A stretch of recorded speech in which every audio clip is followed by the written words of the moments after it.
Oke, selamat pagi dan salam sejahtera. Pada hari ini kita akan teruskan kupasan kita untuk teks Sulalatus Salatin dengan menjejaki peristiwa-peristiwa penting yang terdapat dalam bab 13 teks Sulalatus Salatin. Okey, dalam bab ini terdapat 9 episod ya. Ni semua ni. Ada 9 episod. Okey, jadi kita akan lihat one by one peristiwa-peristiwa penting yang terdapat dalam setiap episod ini. Mudah-mudahan kita cukup masa. Dan seperti biasa, jika kamu ada sebarang soalan, jangan lupa terus bertanya. Okey, kita mulakan dengan episod pertama, Tun Fatimah, anak Bendahara Sri Maharaja. Okey, dalam episod ini ada 4 watak penting, iaitu Tun Fatimah, Bendahara Sri Maharaja, Raja Dibaru dan Sultan Mahmud Shah. Kita lihat dahulu Tun Fatimah. Tengok dia ni, cantik kan? Angel, cantik kan? Cantiknya dia, tapi wajah dia sedih. Kamu nampak sedih muka dia ni, ada sebab ni kenapa dia bersedih. Okey, so kita lihat Tun Fatimah. Tun Fatimah ni merupakan anak kepada Bendahara Seri Maharaja Tun Mutahir dan seorang yang sangat cantik. Jadi dalam episod ni, Tun Fatimah dikahwinkan dengan anak Seri Naradiraja iaitu Tun Ali. Tun Ali ini ialah suami dia. Tun Ali suami dia. Tun Ali ini ialah anak kepada Sri Naradiraja. Bukannya Sri Naradiraja Tun Ali ya. So Sri Naradiraja ni siapa nama dia? Kamu masih ingat? Siapa Sri Naradiraja di sini? Tun Tahir. Okey, betul Rozen, Tun Tahir. Okey, jadi artinya Tun Fatimah ini berkahwin dengan sepupunya sendirilah. Betul kan? Betul? Betul, Cikgu. Betul. Siap sudah menerimakan. Okey, hasil perkahwinan Tun Fatimah dengan Tun Ali ini, mereka dikurniakan seorang anak iaitu Tun Terang. Jadi ini antara peristiwa penting dalam watak Tun Fatimah. Sekarang kita lihat Raja Dibaru. Raja Dibaru ni dia ialah uncle ataupun ayah saudara kepada Sultan Mahmud Shah, iaitu abang sulung atau abang tua kepada Sultan Alauddin Riyad Shah. So ini ialah uncle kepada Sultan Mahmud Shah. Jadi ketika Raja Dibaru ini datang menyaksikan upacara persiapan perkahwinan Tun Fatimah ini dengan Tun Ali, Raja Dibaru ni tanyalah dengan Bendahara Sri Maharaja, sekiranya Bendahara Sri Maharaja ini telah menunjukkan, sudahkah Bendahara Sri Maharaja ini, sudahkah dia kasih tengok Tun Fatimah ini kepada Sultan Mahmud Shah? Kerana pada waktu itu, Permaisuri Melaka sudah mangkat. Jadi, kalau Melaka ketiadaan Permaisuri sudah menjadi adat, anak bendahara lah yang akan menjadi Permaisuri Melaka. Artinya anak bendahara ini sudah semestinya dikahwinkan dengan Sultan supaya menjadi Permaisuri Melaka. Okey, cikgu tanya dahulu, siapa Permaisuri Melaka yang sudah mangkat ni? Siapa mau jawab? Siapa nama Permaisuri Melaka pada waktu tu yang telah mangkat? Anyone?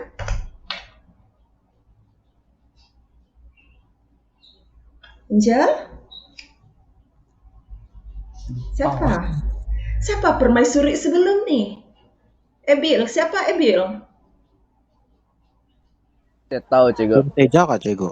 Yes, pandai Rex, Tun Teja. Kan Tun Teja baru saja kahwin dengan Sultan Mahmud Shah dalam episod ke-10 ke-11 ke ke-12 tu yang dia dilarikan dari Pahang.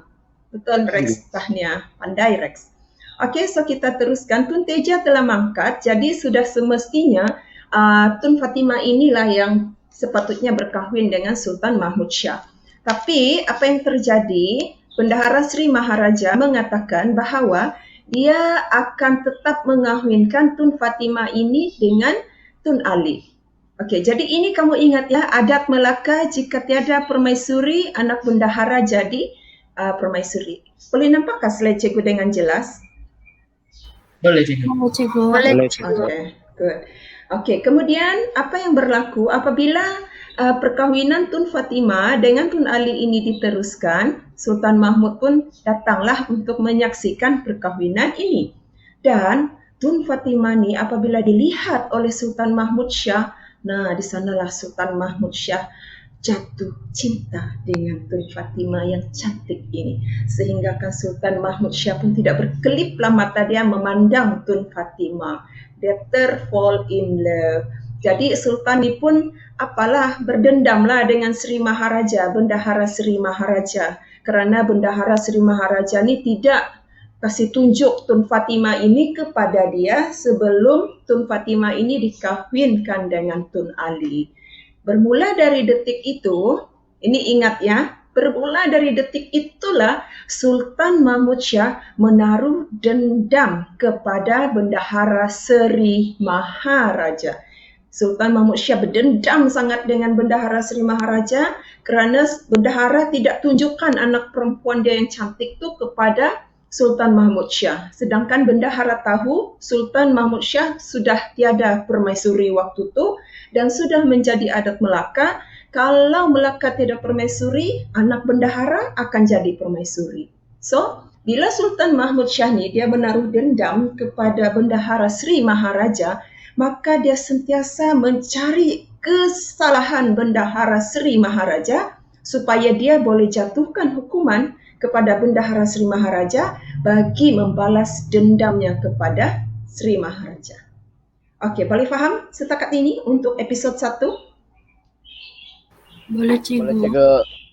Ada soalan? Ada soalan? Tiada, Cikgu. Okey. Azrina okey?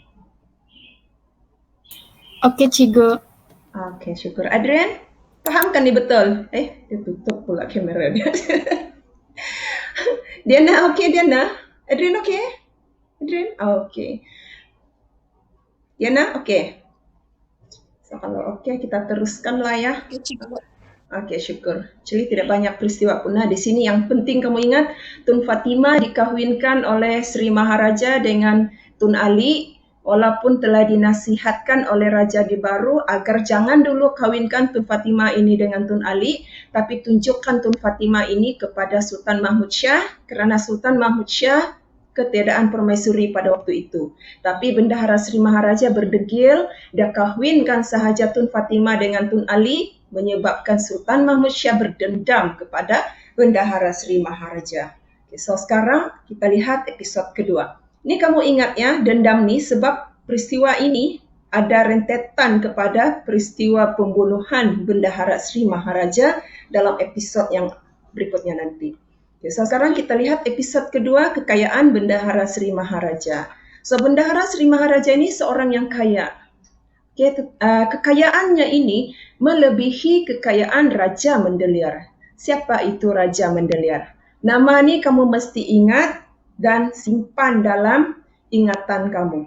Raja Mendelir ini ialah seorang keling di Melaka yang sangat kaya dan kerana kekayaannya ini, dia telah dilantik sebagai Syah Bandar di Melaka. So, Syah Bandar ini tergolong dalam lapisan keberapa dalam susun lapis masyarakat? 5. 5. Angel betul lah, dia dalam golongan bangsawan. Dalam susun lapis masyarakat ada berapa lapisan? Di Melaka susun lapis ada berapa golongan? Berapa lapis? 4. 4. Paling atas ialah? Raja. Diraja, jangan raja, dirajakan. Okay. Kemudian lapisan kedua? Bangsawan atau pembesar. Lapisan ketiga? Rakyat. Lapisan paling bawah yang keempat? Okey, pandai. So ingat, sebelum Raja Mendelir ini dilantik menjadi Syah Bandar, sebenarnya dia ialah seorang pedagang. Dia seorang peniaga lah di Melaka. Tetapi lantaran kekayaan yang dimilikinya, maka Raja Mendelir dilantik sebagai seorang Syah Bandar di Melaka. Apa bentuk mobility itu di sana yang dialami oleh Raja Mendelir? Mobility? Menegak ke atas. Pandai. Meliti menegak ke atas, iaitu daripada golongan rakyat pada lapisan ketiga, golongan rakyat ada peniaga, pedagang di sana, naik ke lapisan yang kedua, iaitu menjadi seorang golongan bangsawan atau pembesar dengan memegang jawatan sebagai Syah Bandar. Okey, tahniah Abil. Okey, so kita balik kepada Bendahara Seri Maharaja. Kita tahu kekayaan Bendahara Seri Maharaja ini melebihi kekayaan Raja Mendelia. Di sini bendahara tu ada cakap, dia ada tanya dengan Raja Mendelia, berapa kau punya emas? Lepas tu Raja Mendelia pun bagi tahulah berapa emas dia. Dan bendahara bilang, emas saya lebih 1 bahara daripada kamu. So artinya di situ kita boleh nampak ada juga sikap angkuh pada Bendahara Seri Maharaja yang merasakan dia lebih kaya daripada Raja Mendelia. Okey, so bukti kekayaan Bendahara Seri Maharaja ini ialah di sini cikgu turunkan 3. Yang pertama, bendahara beri segenggam emas kepada setiap anak buahnya. Kemudian anak-anak buahnya ini mengambil emas yang segenggam kena bagi itu dan diorang kan mau pergi bermain. Diorang ambil itu emas yang kena bagi bendahara, diorang pergi simpan di pahatan pintu rumah bendahara yang baru yang orang sedang buat. Jadi bila diorang sudah siap bermain, diorang pulang, diorang lupa ambil emas diorang ni. The next day, bila diorang mau pergi ambil itu emas diorang tengok emas itu sudah hilang. Sebab pekerja-pekerja yang membuat rumah tu sudah ambil itu emas. So sedihlah, menangis-nangis lah ini anak-anak buah bendahara ni. Tapi bila bendahara tahu kenapa diorang menangis tu kerana hilang emas yang kena bagi itu, bendahara bagi lagi segenggam emas kepada setiap anak buah dia. So itu contoh pertama kekayaan Bendahara Seri Maharaja. Dia bagi emas tu sebagai mainan saja kepada anak-anak buah dia. Kedua, dia tidak marah pun anak-anak buah dia kalau anak-anak buah dia ini pergi memburu ternakannya di Kayu Ara. Kayu Ara ni ialah dusun, dusun tempat Bendahara Seri Maharaja ini mempunyai binatang ternakan di situ. So kalau anak-anak buah dia pergi berburu di tempat lain tapi tidak dapat binatang buruan, maka anak-anak buah bendahara ini akan pergi ke dusun Bendahara Seri Maharaja di Kayu Ara dan pergi tangkaplah binatang ternakan seperti kerbau milik Bendahara Seri Maharaja. Dan diorang bagilah itu contoh di situ, kalau cikgu tidak silap dalam buku teks tu dia cakap mereka sembelih binatang itu dan mereka beri peha kerbau itu kepada bendahara. Dan ketika bendahara tanya dari mana kamu dapat ni binatang ternakan, anak-anak buah ni mengaku bahawa binatang ternakan itu diambil oleh mereka di dusun Bendahara Seri Maharaja. Bendahara Seri Maharaja tidak marah. Okey. Kemudian yang ketiga, Bendahara Seri Maharaja mempunyai banyak hamba sehingga kan dia tidak kenal pun semua hamba dia. So itu 3 peristiwa yang membuktikan kekayaan Bendahara Seri Maharaja. Kemudian dalam episod ini kita juga ada jumpa peristiwa Bendahara Seri Maharaja memarahi Raja Mendelia ini kerana ketika Bendahara Seri Maharaja di balai mengadap sedang menunggu Sultan Mahmud Shah masuk ke balai mengadap, datanglah Raja Mendelia ini dan terus menyembah Bendahara Seri Maharaja dan ingin bersalam dengan Bendahara Seri Maharaja. Jadi Bendahara Seri Maharaja pun memarahi Raja Mendelia kerana mengangkat sembah kepadanya. Mana boleh Raja Mendelia menyembahnya sebelum Raja Mendelia ini terlebih dahulu menyembah Sultan Mahmud Shah. Jadi bendahara pun marah Raja Mendelia pun malu. Okey, faham? Faham? Paham cikgu. Faham cikgu.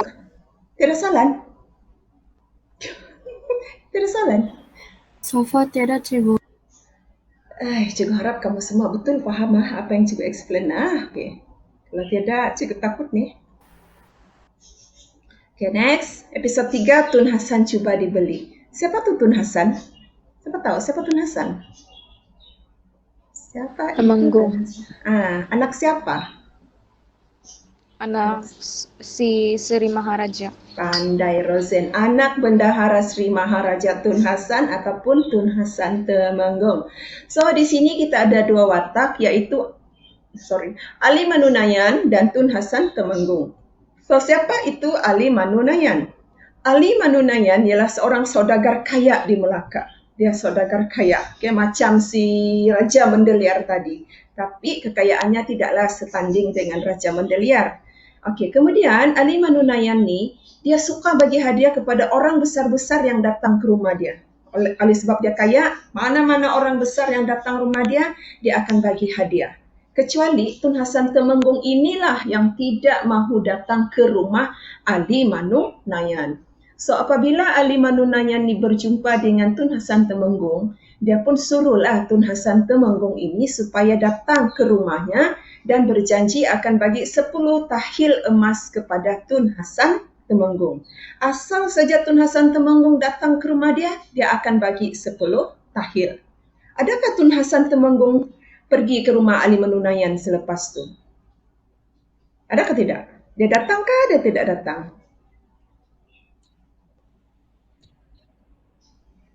Hello? Dia datangkah dia tidak datang? Angel, kamu rasa dia datang ke tidak? Tidak. Macam dia datang. Rozan bilang datang. Kita tengok. Sebenarnya Ali Manunayan ni, apabila dia jemput Tun Hasan Temenggung datang rumah dia, Tun Hasan Temenggung tidak datang. Malahan Tun Hasan marah lagi dengan Ali Manunayan. Dia bilang, kau mau bagi saya macam itu, rasuah untuk saya suruh datang di rumah kau. Dan dia tidak pergilah. Jadi Tun Hasan tidak pergi ke rumah Ali Manunayan. Kemudian Tun Hasan ini diperalat oleh anak-anak buah dia untuk mendapatkan wang. Apabila anak-anak buah dia ni tiada wang belanja sudahlah. Kan Tun Hasan ni ialah Temenggung. Jadi anak-anak buah dia ni kalau tiada duit sudah untuk belanja, diorang pun pergunakan Tun Hasan Temenggung ni. Diorang bilang, Tun Hasan, itu jalan raya. Lebuh ni jalan raya ya. Ada lebuh kan dalam buku teks Sularatus tu lebuh. Itu jalan raya tidak baik. Ada beberapa kedai yang menganjur ke jalan raya. So, jalan raya ini perlu dibetulkan. Mana-mana kedai yang keluar pergi jalan raya tu kita robohkan. Kamu tahu tak kenapa dia mau kasih robohkan untuk kedai itu? Apa tujuan itu anak-anak buah Tun Hasan buat macam tu? Siapa tahu? Supaya dapat rasuah kali. Supaya dapat rasuah kan, Rex, supaya tuan-tuan kedai itu memberikan mereka uang rasuah untuk membolehkan kedai mereka yang terkeluar pergi jalan raya itu tidak dirobohkan. Itu harapan pekedai. Tapi apa yang terjadi? Duit rasuah yang diberi oleh pekedai ini diambil oleh anak-anak buah Tun Hasan Temenggung, dijadikan uang belanja, tetapi kedai diorang ni, kedai milik pekedai yang keluar kedai dia ni pergi jalan raya tetap dirobohkan. Jadi rugilah tu para pekedai. Sudahlah bagi rasuah supaya kedai dia tidak dirobohkan, tapi akhirnya kedai mereka tetap dirobohkan. Faham? Faham, Cikgu. Alright, kita continue. So, kemudian kita lihat episod keempat, punca mencetuskan sekejam-kejam hukuman. Di sini semula sudah ni sakit hati, saya sedih sudah di sini. Mary, kamu apa perasaan kamu bila sampai sini, Mary? Sudah sampaikah episod ni, Mary? Belum, Cikgu, tapi saya excited mendengar. Sedih nih, Mary. Saya sudah di sinilah episod ini saya bermula. Kalau paling saya tidak suka episod inilah episod yang saya paling tidak suka. Saya punya jiwa rasa macam bergelora. Sedih, marah, geram, benci, semua ada di sini. Sini kemuncak perasaan saya. So, kita tengok apa yang terjadi di sini dalam punca punca mencetuskan sekejam-kejam hukuman. So, di sini kita ada beberapa wataka, kita ada 4 watak. Kita ada Nina Suradewana, Kitul, kita ada Raja Mendeliar, kita ada Laksmana, Koja Hasan. Kita tengok one by one. Siapa itu Nina Suradewana? Ingat namanya, nama ni penting. Nina Suradewana ini merupakan penghulu kepada segala saudagar kaya di Melaka. Dia penghulu. Kalau tadi kita ada 2 orang saudagar kan, kalau kamu masih ingat, baru aja tadi. Siapa salah seorang? Sebut. Baru aja tadi kita sebut nama dia orang. Siapa? Raja Mendeliar. Okey, betul. 1 Raja Mendeliar, 2 Mendeliar sama sama siapa? Manunayan. Ali Manunayan, betul, Ali Manunayan. Rosen. So kita ada Raja Mandaliar, kita ada Ali Manunayan. Itu ialah saudagar kaya di Melaka. Tapi derang ada seorang penghulu saudagar namanya Nina Suradewana. Okey, Nina Suradewana ini dibicarakan oleh Bendahara Seri Maharaja dengan Raja Mandaliar. Okey, ingat ini. Nina Suradewana dibicarakan bersama Raja Mandaliar oleh Bendahara Seri Maharaja. Di sinilah kan peranan bendahara itu sebagai, apa peranan bendahara di sini? Siapa masih ingat? Bila dia menjalankan perbicaraan di antara dua orang tu, dia berperanan sebagai Hakim. Yes, Mary, betul, hakim. Hakim. So, kalau kamu ingat, ada beberapa peristiwa sudah yang menunjukkan bendahara ini menjadi hakim. Dalam episod sebelumnya ada peristiwa Bendahara Seri Maharaja membicarakan Tun Perpati Hitam. Tun Perpati Hitam dengan salah seorang dagang. Masih ingat yang Tun Perpati Hitam berlaku biadab di depan bendahara, dia kuis tikar guna kaki dia sehingga dia dibunuh oleh Laksmana Koja Hasan. Masih ingat? Ingat Masih juga. juga. Syukur. Teruskan mengingat, jika tercicir itu maklumat. Di sana bukti menunjukkan bendahara berperanan sebagai hakim. Okey, sebab kamu dalam susun lapis, kamu kena tahu peranan setiap lapisan, terutama sekali kalau bendahara tu kamu kena tahu 5 peranan dia. So salah satu ialah sebagai hakim. Selain itu penasihat raja,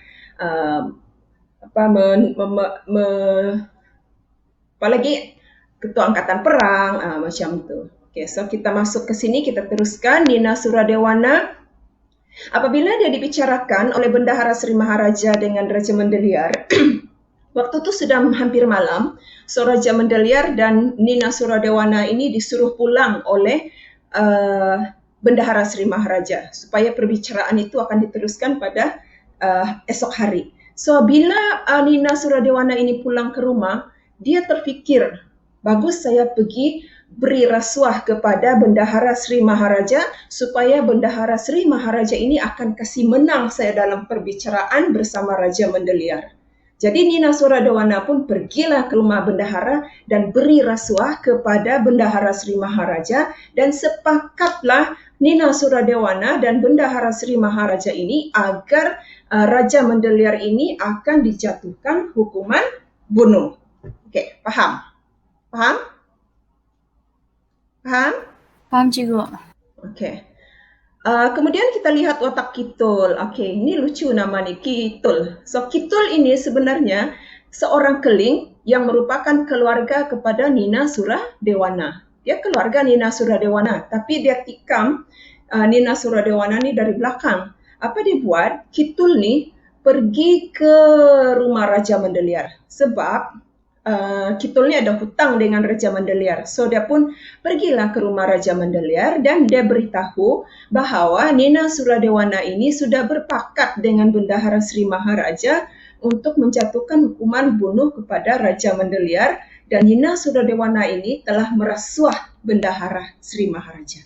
So Kitul sampaikan kepada Raja Mandaliar bahawa Nina Suradewana telah merasuah Bendahara Seri Maharaja, dan mereka telah sepakat, Nina Suradewana dan Bendahara Seri Maharaja telah sepakat untuk menjatuhkan hukuman bunuh kepada Raja Mandaliar.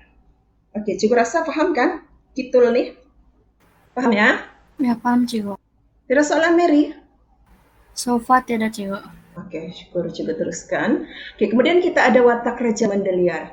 Okey, Raja Mandaliar ni apabila dia mendengar perkabaran daripada Kitul bahawa Bendahara Seri Maharaja ini telah dirasuah oleh Nina Suradewana dan telah bersepakat dengan Nina Suradewana untuk menjatuhkan hukuman bunuh kepada dia, maka dia pun halalkan hutang Kitul tu. Okey, habis kau punya hutang sebab kau sudah bagi tahu saya ni berita. Jadi apa dia buat? Kalau Nina Suradewana itu berpakat dengan Bendahara Seri Maharaja, sekarang Raja Mandaliar pula dia berpakat dengan Laksamana Koja Hasan. Jadi dia pun pergilah ke rumah Laksamana Koja Hasan memberi rasuah kepada Laksamana Koja Hasan, iaitu pelbagai hadiah, emas permata yang cantik-cantik, pakaian yang cantik-cantik, semua dia beri dengan Laksamana Koja Hasan. Dia suruh Laksamana Koja Hasan sampaikan fitnah kepada Sultan Mahmud Shah. Kononnya Bendahara Seri Maharaja ingin menderhaka. Sebenarnya fitnah, tapi Raja Mandaliar gunakan Laksamana Koja Hasan sebagai orang tengah untuk sampaikan fitnah kononnya Bendahara Seri Maharaja ingin menderhaka itu kepada Sultan Mahmud Shah.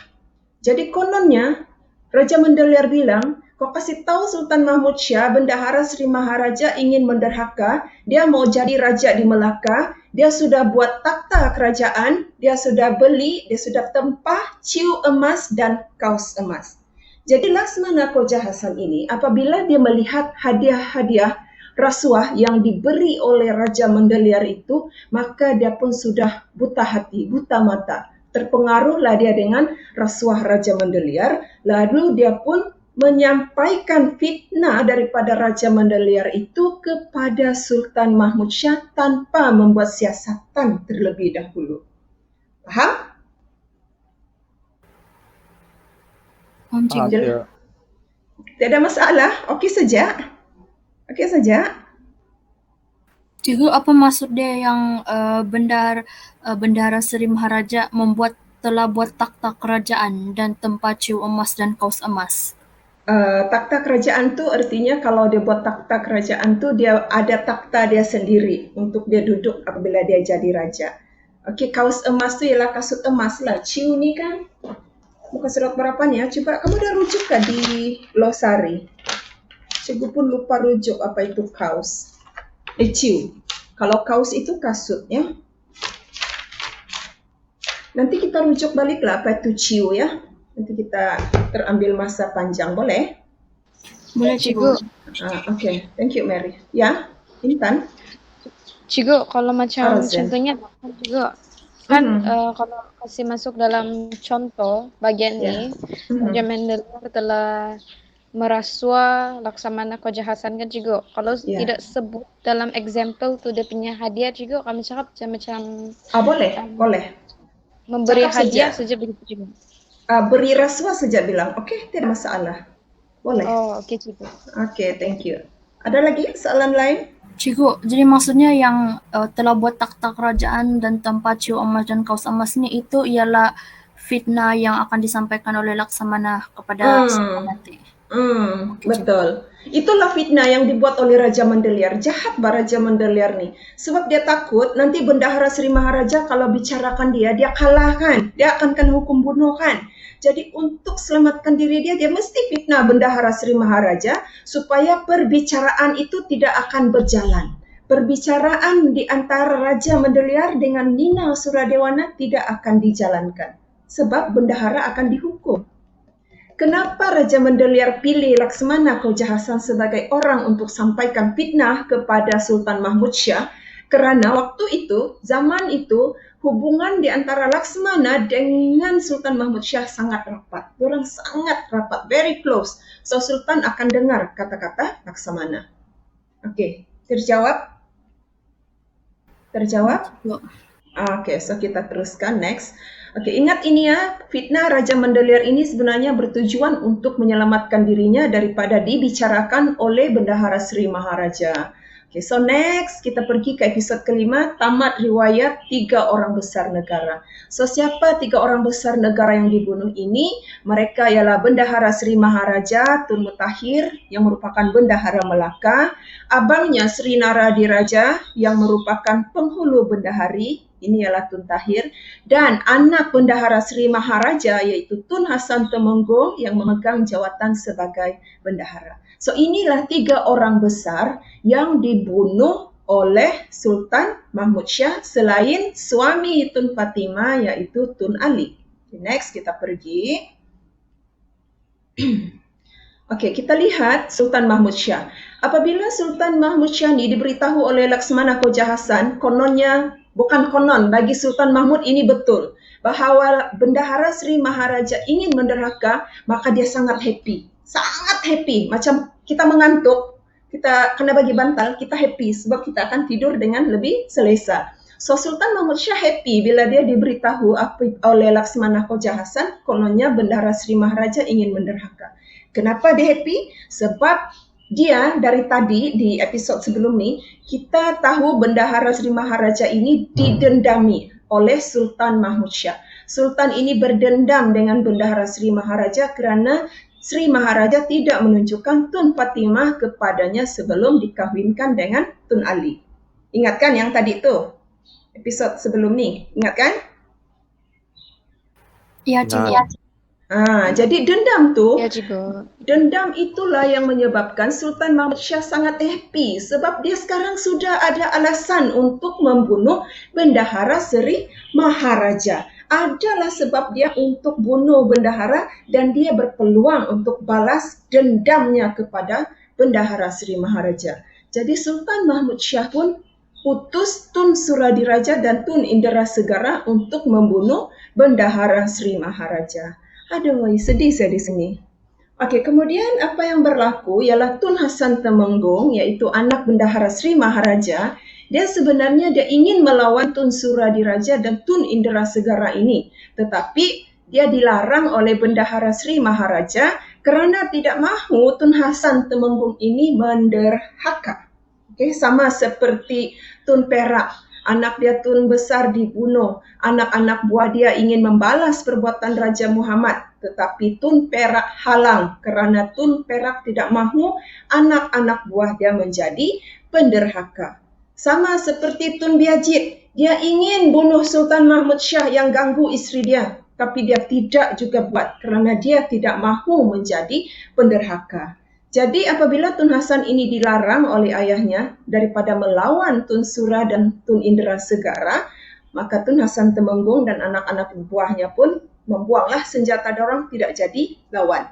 Kemudian Tun Hasan Temenggung ingin membuang peti harta milik keluarga mereka, emas, peti harta mereka yang berisi emas. Tapi dilarang juga oleh Bendahara Sri Maharaja kerana kata Bendahara, Sultan Mahmud Shah itu bunuh diorang bukan kerana harta. Dan biarlah harta itu mereka beri kepada Sultan Mahmud Shah sebagai tanda kebaktian mereka kepada raja. Dan akhirnya Bendahara Sri Maharaja pun menerima hukuman bunuh itu dengan reda dan dia dibunuh selepas sahaja dia selesai mengerjakan solatlah, dia sempat bersembahyang. Kemudian ada watak Tun Jenal dan Abdul Karim. Ini watak sampingan lah. Tapi kamu perlu tahu juga siapa itu Tun Jenal dan Abdul Karim. Itu ialah adik-adik Tun Fatimah. Okey. So kemudian kita lihat ada watak Sultan Mahmud Shah lagi keluar sekali di penghujung episod.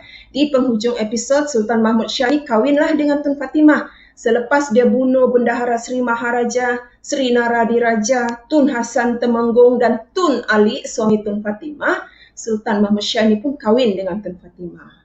Sebenarnya tujuan dia bunuh tu adalah supaya dia boleh, selain dia balas dendam, supaya dia boleh kahwin dengan Tun Fatimah lah. Tapi akhirnya Sultan Mahmud Shah ni menyesal membunuh Bendahara kerana setelah segala peti harta Bendahara ini dibawa kepada Baginda, Baginda tidak melihat ada bukti yang menunjukkan Bendahara ini ingin menderhaka. Tidak ada takhta kerajaan, tidak ada ciu emas, tidak ada kaus emas seperti mana yang disampaikan oleh Laksamana Khoja Hasan kepada Baginda. Jadi menyesallah Sultan Mahmud Shah kerana telah membunuh Bendahara Sri Maharaja. Tetapi penyesalan itu sudah terlewat sebab Bendahara pun telah mati. Untuk itu Sultan Mahmud Shah menghukum ketiga-tiga orang ini, iaitu Raja Mendeliar yang membuat fitnah, Kitul yang menyampaikan perkabaran tentang Nena Suradewana bekerja sama dengan Bendahara Sri Maharaja, dan Laksamana Khoja Hasan yang menyampaikan fitnah Raja Mendeliar kepada Sultan Mahmud Shah. Raja Mendeliar dan keluarganya, seisi keluarganya dibunuh. Kitul, isteri dan anaknya disulak. Tanah bekas tiang rumahnya pula dicangkul dan dibuang ke laut. Sama macam Hang Jebat hari itu kan, tanah bekas tapak rumah dia dicangkul, dibuang ke laut supaya tiada tanda-tanda peninggalan seorang penderhaka. Manakala Laksmana Koja Hasan pula dipecat daripada jawatan laksamananya. Okey, kemudian kamu ada Tun Hamzah. Tun Hamzah ni sebenarnya anak Sri Naradiraja, adik kepada Tun Ali, suami Tun Fatimah tu, dan dia ni telah terkena parang oleh Biasima. Biasima ni adalah orang Keling yang menjalankan hukuman bunuh kepada keluarga Bendahara Sri Maharaja, dan akhirnya akibat perbuatan Biasima memarang Tun Hamzah ini, Biasima sendiri pun dihukum bunuh oleh Sultan Mahmud Shah. Okey, macam mana? Boleh faham ni peristiwa untuk episod ini, tamat riwayat 3 orang besar? Faham cikgu? Sedih kan Mary? Ya, sedih, syok juga. Ya, saya sedih sini dia mati. Aduh, kenapalah Sultan Mahmud Shah ni kerana dendam. Ini yang saya tidak suka sikap dia ni. Yang dia suka kacau perempuan tu, saya boleh lagi terima. Tapi yang ini, dia pergi bunuh Bendahara Sri Maharaja tanpa usah periksa.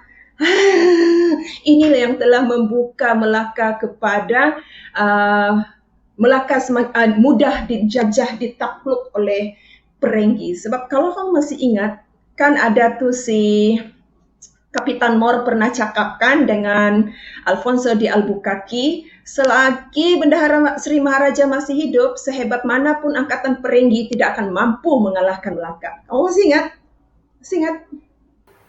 Masih cikgu. Jadi sekarang Bendahara Sri Maharaja telah mati. Jadi siapa lagi yang mau jaga Melaka? Siapa lagi bendahara yang boleh menggantikan Bendahara Sri Maharaja ini? Mana ada lagi? Kamu tengok nanti bendahara berikutnya. Okey, ada soalan ke untuk episod ini? Tidak? Tidak cikgu. So, kita continue. Episod ke-6, Bendahara Paduka Tuan ataupun Bendahara Tepok. Aduh, ini bendahara kita. Berapa sudah bendahara kamu? Yang pertama, Sri Wakraja, kan? Kan? Ya. Okey, kedua, Bendahara? Sri Naradiraja. Okey, Sri Naradiraja Tun Ali. Ketiga, Tun Perak. apa gelaran dia? Bendahara Paduka Raja. Yes, Bendahara Paduka Raja Tun Perak. Yang keempat, bendahara kamu?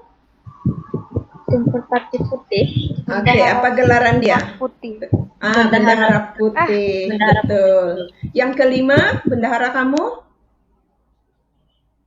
Bendahara? Sri Maharaja.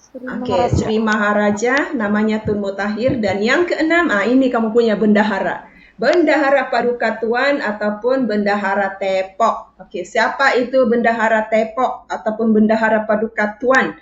Dia ialah anak Tun Perak, anak kepada Bendahara Paduka Raja, sudah tua dan tepok lagi. Tepok itu artinya lumpuh, tidak boleh berjalan. Okey? Dia sebenarnya, oleh sebab dia sudah tua dan tepok, dia tidak mahu dijadikan bendahara. Dia bilang, apa mau jadikan saya ni sebagai bendahara? Saya ni sudahlah tua, tepok lagi. Mana boleh jadi bendahara? Kalau mau pergi berperang, macam mana mau berperang kalau sudah lumpuh? Bolehkah? Bolehkah, Mary? Bolehkah, Ebil? Angel? Tidak. Nahi. So, dia tidak mahu, tapi Sultan paksa juga. Sultan Mahmud bilang, jadilah bendahara. Jadi tidak mau jadi penderhaka, bilang no kan. No way man. Tak boleh. Jadi akhirnya Bendahara Paduka Tuan pun terimalah jawatan bendahara, menggantikan Bendahara Sri Maharaja tadi yang dihukum bunuh. Dan bergelar Bendahara Lubok Batu. Ingat ini gelaran dia, Bendahara Lubok Batu. Okey? Ada 3 kan dia punya nama, Bendahara Paduka Tuan, Bendahara Tepok, Bendahara Lubok Batu. Itu adalah orang yang sama. Okey, walaupun dia seorang yang tua, tetapi dia memiliki selera makan yang sangat tinggi. Okey, kalah-kalah selera makan si Angel tu. Okey, ini yang penting dalam episod ini. Okey, ada soalan? I don't think ada. Ada? Tidak cikgu. Tidak kan? Okey, so kita continue. Episod 7, Tun Biajit Sasar. Siapa tu Tun Biajit Sasar? Siapa? Tiada orang tahu ni sebab belum baca kali ini. Tun Biajit Sasar ini ialah anak kepada Bendahara Lubok Batu. Anak kepada tadi Bendahara Lubok Batu tu. Seorang yang gila-gila bahasa. Okey, kamu ada banyak watak gila-gila bahasa. Kamu ada Tun Umar juga kan? So, bila dia gila-gila bahasa ni, bila dia berjalan-jalan di pekan, dia nampak harta orang yang dia suka, dia ambil saja. Dia ambil, dia tidak peduli. Contoh, dia nampak ni gelas. Dia suka ni gelas, dia ambil. Okey, dia nampak jam. Dia ambil, dia ambak telepon, dia ambil. Dia dah lama kan dulu mana ada telepon kan. Dia ambil sahaja. So untuk itu Bendahara Lubuk Batu pun menghantar seorang hamba. Okey, dia ada hamba. Jadi dia suruh hamba ini untuk sentiasa ikut Tun Biajit Sasar walau ke mana Tun Biajit Sasar. Pergilah. Sekiranya Tun Biajit Sasar ini mengambil harta orang, maka hamba inilah yang berperanan membayar harta orang yang diambil itu. Okey, faham? Boleh faham dulu? Faham. Faham Cik. Faham. Okey, syukur. Kemudian Tun Biajit Sasar ni, dia ada seekor gajah yang ayah dia berilah. Tapi dia jual tu gajah. Kemudian bila gajah ni dijual, ayah dia pergilah beli balik tu gajah. Dan ayah dia bagilah tu gajah sama anak dia yang lain, sama saudara Tun Biajit lah. Jadi saudara dia pun naiklah tu gajah. Bila Tun Biajit nampak saudara dia naik tu gajah, dia pun marah. Dia bilang, itu gajah saya lah. Dia bilang, itu gajah saya lah, turun kau, turun. Jadi yang saudara dia ni pun bagilah tu gajah kepada Tun Biajit. Kemudian Tun Biajit ni kan kalau tidak silap cikgu dalam buku tu, dia ada 2-3 kali dia jual tu gajah, bapak dia tebus, dia ambil balik, dia jual balik, dia tebus balik, dia jual balik. Begitulah pasal gajah ni ya. Kemudian Tun Biajit ni pernah diikat sebanyak 3 kali oleh ayahnya, Bendahara Lubuk Batu, kerana kesalahan. Yang pertama, bunuh orang. Kedua, berlagak di pintu raja. Ketiga, dia pandai-pandai pergi tampar hamba raja. Jadi dia diikatlah oleh ayah dia. Dan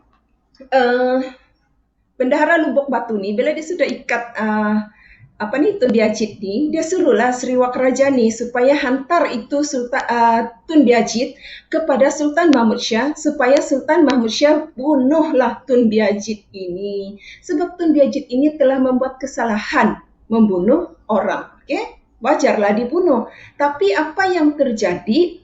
Sultan Mahmud Shah kasih lepas Tun Biajit dan dia bagi lagi hadiah kepada Tun Biajit. Jadi ini tidak disukailah oleh Bendahara Lubuk Batu sebab bagi dia tindakan Sultan ini akan menyebabkan perangai Tun Biajit ini semakin menjadi-jadi. Okey, itu tentang Tun Biajit. Ada soalan? Jadi pejam masa. Ya dah, kita teruskan episod yang ke-8 Zuriat Bendahara Lubuk Batu. Ada 3 orang kalau dalam episod ini iaitu Tun Koja Ahmad, Tun Pauh dan seorang perempuan yang tidak diberi nama.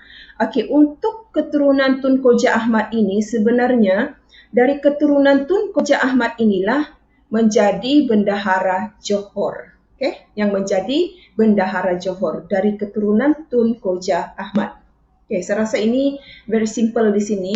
Okey, yang penting kamu tahu dia 3 anak, ada 3 anak ni dan dari anak pertama dia inilah keturunan Johor itu mendapat bendahara.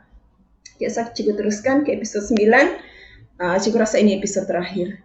Sultan Mahmud Shah membuang kerajaan. Apa erti membuang kerajaan? Dia meletakkan takhta, Jawab. menjatuhkan takhta kerajaan. Dia menjatuhkan takhta kerajaan. Angel apa?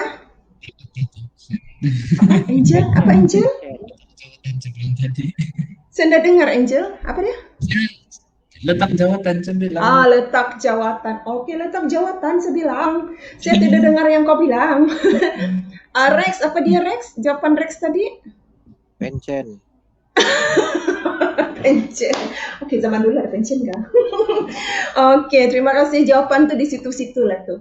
Erti membuang kerajaan ialah dia turun dari takhta. Dia lepaskan jawatan dia sebagai raja. Okay? Mungkin dia bukan pension lah. Umur dia masih muda. Belum pension lagi mungkin. Tu kan Rex kalau zaman sekarang. Cuma dia pension awal lah. Okay, sepatutnya dia tidak pension.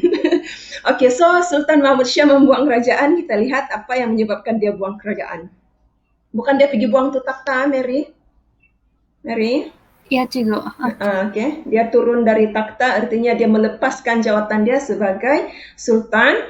Okay, so kita masuk sini. Sultan Mahmud Shah, dia ni kan dia kahwin dengan Tun Fatimah. Tapi sejak dia kahwin dengan Tun Fatimah, dia nampak Tun Fatimah ni bersedih sahaja. Sentiasa bersedih, tidak pernah senyum apalagi ketawa sejak Tun Fatimah ni berkahwin dengan Sultan Mahmud Shah. Jadi Sultan Mahmud Shah pun tahulah sebenarnya kesedihan Tun Fatimah tu ialah kerana mengenangkan ayahnya Bendahara Sri Maharaja yang dibunuh oleh Sultan Mahmud Shah.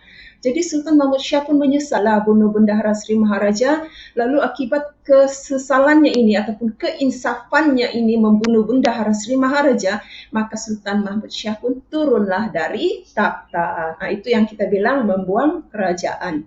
Dia pun turun dari takhta dan dia rajakan putranya Raja Ahmad bergelar Sultan Ahmad Shah. Dan Sultan Mahmud Shah ini tinggal di Kayu Ara, di dusun dia, di dusun Bendahara bersama Sang Surah. Siapa masih ingat siapa itu Sang Surah? Siapa itu Sang Surah? Hang Nadim. An-Nahib, no. Bukan Hang Nadim. Yang bunuh Raja Zainal. Siapa? Hang Berkat? Ya, Hang Berkat. Betul, Hang Berkat. Okey, itu Sang Surah. Okey, so kita teruskan. Okey, so Sultan Mahmud Shah di sini berlaku mobiliti sosial menegak ke bawah daripada golongan diraja kepada rakyat. Sebab dia turun dari istana, turun dari takhta, keluar dari istana, tinggal di Kayu Ara. Dia menjalani kehidupan seperti seorang rakyat biasa. Mobiliti sosial menegak ke bawah, faktor dia keinsafan. Okey, kemudian kita lihat putranya iaitu Sultan Ahmad Shah. Sultan Ahmad Shah ni dia sangat sayang ayah dia lah. So apa bukti dia? Bila Sultan Ahmad Shah ni mendapat tahu ayah dia ni, Sultan Mahmud Shah, jalan-jalan pergi ke Tanjung Keling tanpa ada pengiring, melainkan Sang Surah sahaja seorang, maka Sultan Ahmad Shah pun suruhlah orang besar-besar supaya pergi iring ayah dia ni berjalan-jalan di Tanjung Keling. Okay. Tapi Sultan Mahmud Shah tidak mau. Bila saja Sultan Mahmud Shah nampak orang besar-besar yang diutus oleh Sultan Ahmad Shah ini cuba mengiring dia, dia cepat-cepat tunggang kuda dia lari dari Tanjung Keling. Okay. Kemudian si Sultan Ahmad Shah ini seorang yang pilih kasih. Dia kasih akan orang besar-besar tertentu sahaja seperti ini. Tun Ali Hati, Tun Mai Ulat Bulu, Tun Muhammad Unta, Tun Ali Beruduk, Tun Ali Kenyal. Okey, siapa yang buat kerja kursus esei itu, ini pun kamu boleh jadikan unsur humor kamu dari segi gelaran. Mana Mira tu, mana Ebil. Saya rasa Ebil pun buat esei kan Ebil? Betul tak Ebil? Tidak cukup multimedia sebenarnya. Multimedia apa?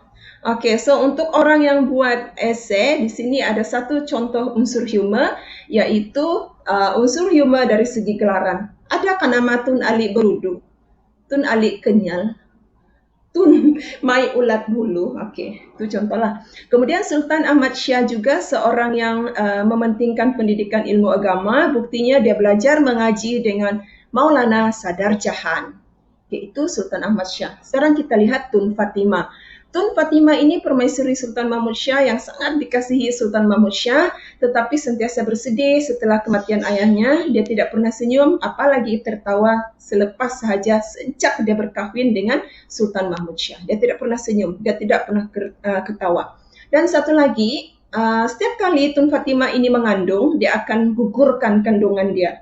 Sebab bagi dia, tiada guna dia mengandung kerana Melaka sudah pun punya bakal raja. Siapa bakal raja dia? Sultan Ahmad Shah.